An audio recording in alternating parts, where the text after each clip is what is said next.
Sanibonani futhi bafundi beBhayibheli. Namhlanje siyaqhubeka futhi nendaba yokuthi ngaba besifazane bavumelekile ukuthi bakhulume ebandleni. Sike sakhuluma kakhulu ngayo 1 Corinthians chapter 14 from verse 1 nje kuze kuyofika ko 33. Sikhuluma nje ngokuthi lapha part 1 ngokuthi kahle lo ukuthi mabathule noma makathule. Akusiyona into ukuthi mhlambe ishiwo kwabesifazane kuphela. So bheka ukuthi kahle yini inhloso kaPaul mayisuke ethi omunye akathule, usuke ethi makathule makunjani. Usuke esho ukuthi makathule permanent noma mhlambe usuke ethi akathule mawukuthi kunento ethile na. So sikhulume kakhulu ngokuthi kuneziphiwo kamoya kumele zenzelwe ukuthi zakhe ibandla. Njengokuthi ukukhuluma ngezilimi sikhulumile kakhulu ku part 1 ukuthi ukukhuluma ngezilimi uma kuukuthi akulakhi ibandla ngcono ukuthi lo muntu okhuluma ngazo izilimi makathule. Ukusho ukuthi makathule oqala simtholele kule chapter u1 Corinthians 14 umakathule simthole ezilimini obekungasho ukuthi makathule nomphela uma ukuthi unesiphiwo sezilimi kodwa kusho ukuthi maka sebenzise leso siphiwo ngendlela okuyiyona. Uma ukuthi ukhuluma ngezilimi makube khona o interpreter ukuthi usho ukuthini njalo sakhuluma nangoprofeti ukuthi uma ukuthi nifuna ukuprofeta nonke kanye ngcono lo wesibili makusa prophet oyedwa owesibili makathule lo makathule futhi kuba prophet ubengasho ukuthi makungabi nomuntu oprofetayo total. So njengamanje sesingena ku verse 34 wabesifazane ukuthi njoba uze wathi masiqedela lapha ku part 1 kahle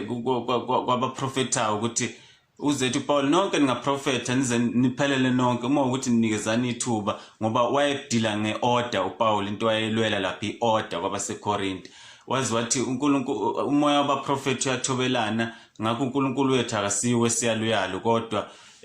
ungokuthula. So ke masibheka ku 34 ke ukuthi kahle nabesifazana akusiki ukuthi kumele ukuthi bathule bangasebenzisi iziphiwo zabo emabandleni kodwa kumele bazisebenzise ngendlela okuyiyona ngendlela ehloniphekile ngendlela sizofunda ukuthi kanjani la uyabona from verse 34 uthi 34 abesifazane mabathule emabandleni uyabona. Okay, mabathule kanjani na ngokuba kabavunyelwe ukuba bakhulume shuthi abavumelekanga ukukhuluma abantu besifazane kanjani na kepha mabazithobe. Alright, into enkulu lapha kusikho ukukhuluma nokungakhulumi kodwa kakhulu ukuthi into ebalekile ukuthini ukuthi mabazithobe. Into ebalekile umuntu wesifazane ukuzithoba njengokuba usho njalo umthetho nomthetho usho njalo ukuthi owesifazane kumele azithobe ngoba wesilisa vele wadalwa kuqala and then indoda inhloko. So wesifazane kumele ukuthi enze ukuthobeka kodwa eziphiweni zikamoya sonke siyalingana. Nowesifazane angaba umprofeti angaba umkhuleki angaba umshumayeli njalo kodwa as long as ekwenza lokho ngani ngokuzithoba ngokuthobeka ukuthi yena ungowesifazane. So ke uverse 35 uthi uma ke bethanda ukufunda utho abesifazane njalo mababuze emadodeni abo emakhaya ngokuba kuyihlazo ukuba wesifazane akhulume ebandleni. So alright, abesifazane baselokhuzeni ibandla laseKorinte lalingenayo order shuthi kwase kunento nje engana order indlela abayokhonza ngayo. Abakhuluma ngezilimi bekhuluma thothi bakhuluma iningi labo bakhuluma akekho interpreter akwakho ibandla noma prophet uthole nomunye prophet ngapha nomunye prophet akuna order. Kanjalo nabesifazane ngendlela elibeka ngayo lelilokhuza lamavesi awu2 34 no 35 kusho ukuthi uyaveza ukuthi engathi abesifazane bebenokuthi bengabi nenhlonipho. Uyezwa nje mathi mababuze emadodeni ekhaya kusho ukuthi abesifazane baseKorinte nabo babengenayo order yenhlonipho babenza izinto ezingamahlazo njengokuthi umuntu mayishumayela ekhuluma noma wesilisa kakhulukazi mayekhuluma umuntu owesifazane ephakame khona ebandleni amphikise khona ebandleni. So kanti uthi Paul akukho wrong ukuthi umuntu alungiseke uma ukuthi mhlambe noma ukhulume into wrong engahambisani neBhayibheli kodwa kumele ukuthi ngoba wena ungwesifazane uthathe intobeko yokuthi uzithobe njengomuntu wesifazane wenze njani uthule ngalesikhathi ekhuluma lo muntu okhuluma enkonzweni uthule lokho kuthula lokho kusho ukuthi ukuthula kwesikhashana ukuthi uthula ngoba umaintaina iorder yebandla nokuhlonipheka kwebandla nanokuthobeka ebandleni hayi ukuthi owesifazane akusamele ukuthi akhulume total so lokho kuthula wayisho lokho kuthula ukuthi akathule ebandleni alright bese kuthi ke mayese fika ekhaya bese ethi baba endodeni yakhe baba yazi kunento ekhulunywe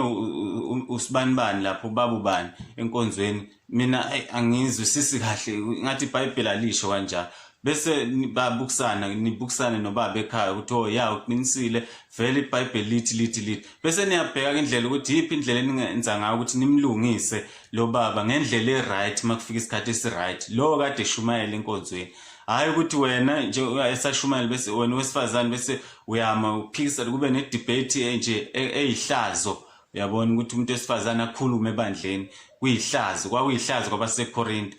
namanje futhi kuseyihlazo ukuthi umuntu wesifazane ajaje ebandleni kodwa manje nesiphiwo angaphakama athi lithi izwi lenkosi kunje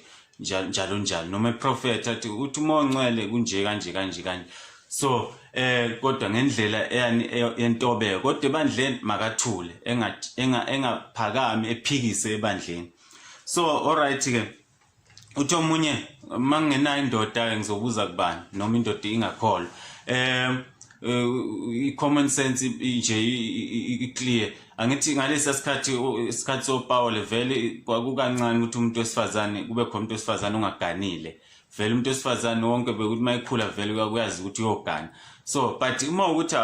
wena unandoda uganile it's still fine ngoba bakhona obhuti bakhona abanye obaba bakho bakhona abanye nje nabanye nje abalungu esonto wathembile ukuthi ungabuza kuwo so noma ngasesiya ubaba noma ngasesiya umuntu wesilisa umuntu nje wazi ukuthi mangiphuma enkonzweni ngizohamba ngiye kuwe ngifike lento ngiyibuze kahle sikhulume kahle yabona sixoxe kahle and then sibone ukuthi yiphi indlela esingayilungisa ngayo ngendlela ehloniphekile so alright ke ngoba uthini babuze amadodeni emakhaya kuverse 35 ngokuba kuyihlazo ukuba wesifazana akhulume abantu angijazi ukuthi unqanda into eyihlazo hayi into engasilihlazo yabona mawukuthi umuntu wesifazane uphakamile wa exercise isiphiwo sakhe ebandleni wathi bazalwane izwi lenkosi lithi ukuthi unesiphiwo sokushumayela ayikho into eyihlazo lapho uma futhi ethobekile ngendlela okuyiyona umuntu wesifazane kodwa esebenzisa isiphiwo sakhe alikho ihlazo lapho so into ebalekile kulento lekulo verse 34 no 35 ukuthi abesifazane mabathule to maintain ukuthi bathobeke 1 2 ukuze kungabi nehlazo ebandleni ihlazo elingafuneki nokuthobeka kwakufuneka so ilezo zinto ke kade hayi ukuthi umuntu wesifazane akusamele nje ukuthi akakhulume ebandleni cha usuke uyi-understanda wrong leyo nto uverse 36 okay useyabaphoxa kuPaul usethi ke konje izwi likaNkulunkulu laphuma kinina na usho kwabaseKorinte indlela bese beyiphatha ngabe sekungathi izwi likaNkulunkulu lasuka kubo nje liphuma kubo kahle yabona indlela benza akhona amabandla kanjalo ngathi izwi likaNkulunkulu laphuma kubo nje ngathi yibo kuphela abantu nje yabona izwi likaNkulunkulu elaphuma kubo nokuba lafika kini nanodwa na khona abantu ongathi izwi likaNkulunkulu lafika kubo nje abekho abanye abantu abalazi izwi likaNkulunkulu yibo kuphela bazi bafune nabantu ukuthi bayokhonza kubo kuphela bengakhonzi kwamanye amabandla so kodwa uthi uyabheka ilokhuza bayishumayelayo uthi bashumayela ivangeli okungelabo okungasilo ivangeli leBhayibheli ngqo ngoba ivangeli kumele lishunyayelwe eleBhayibheli hayi elebandla hayi lokuthi thina ebandleni lokuthi nali ivangeli lethu cha akufuneka kushunyayelwe ivangeli leBhayibheli so ke alright verse 37 uma umuntu ethi ungumprofeti noma ungomoya makaqonde ukuthi lokho enginilobela khona kungumyalo wenkosi yabona wayazi uPaul ukuthi abanye bazoyithatha kabi lento ukuthi lento aseyikhulumile yonke ngoba kwesinye isikhathi uma ukhuluma iqiniso uyala ngokweqiniso abantu bekuthathe wrong bona yabona so usethi ke ngoba khona abanye abangazi mhlambe makade prophet ezigcine edube uprofeta ngoba nakho ethi vele kuthi uprofeta akufunwa la ebandleni ngenxa ukuthi ubuyala ngokweqiniso ukuthi okay profethani kodwa uNkulunkulu lokho akufuni lokho afuni iprofeti kanje noyelimi mhlamba azaduba ukukhuluma ngelimi ngoba ebontu ukhuziwe wazonda ukukhuzwa wazonda ukuyalwa wayesethatha sengathi manje shuthi vele abakufuni lokho enkonzweni kanjalo abashumayelo kanjalo besifazane makuthiwa bazithobe phela akuvumele kuyihlazo bakhulume ebandleni ukuthi bajaje ebandleni ukuthi baphikise ebandleni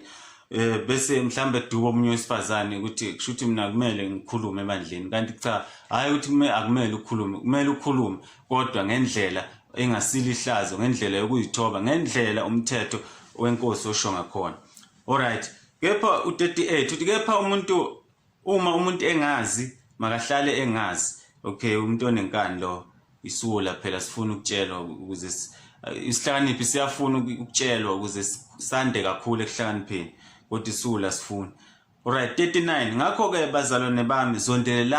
zondelelani ukuprofeta ningakuvimbeli ukukhuluma ngelimi. Nakho kusebuyela kuverse 1 futhi ukuthi zondelelani ukuprofeta futhi okade sikuchaza ukuthi ukuzondelela kusho ukuthi ngunyanya yabo ukuprofeta kodwa usho ukuthi ningagijimeli noma ngaba unaso isipho sokuprofeta yabona. So ke uthi kodwa ngithini ke kodwa ningakuvimbeli ukukhuluma ngelimi. So angisho ukuthi manje sekumele ukuthi emabandleni ethi uPaul wathi wakhuluma negatively ngelimi ufuna izivalo nje ilimi la enkonzweni cha kodwa vele ukuthi zenziwa ngendlela okungasiyo iBhayibheli isho ngayo ungcono ukuthi izivalo vele ungcono abathule abaniphiwo zalo ukuthi ngeke interprete ukuthi azakhe ibandla akekho umuntu ozokwazi ukuthi uthini lo muntu okhuluma wakhe ibandla. So ke uverse 40 bese ethi uverse 40 kepha konke makwenziwe ngemfanelo nangenhlelo. So uyabona ukuthi uPaul uthini yonke lokade ngikusho bengingasho ukuthi ngivala ini konke aqhubeke kwenziwe kodwa makwenziwe ngani ngemfanelo nangenhlelo kusho ukuthi yonke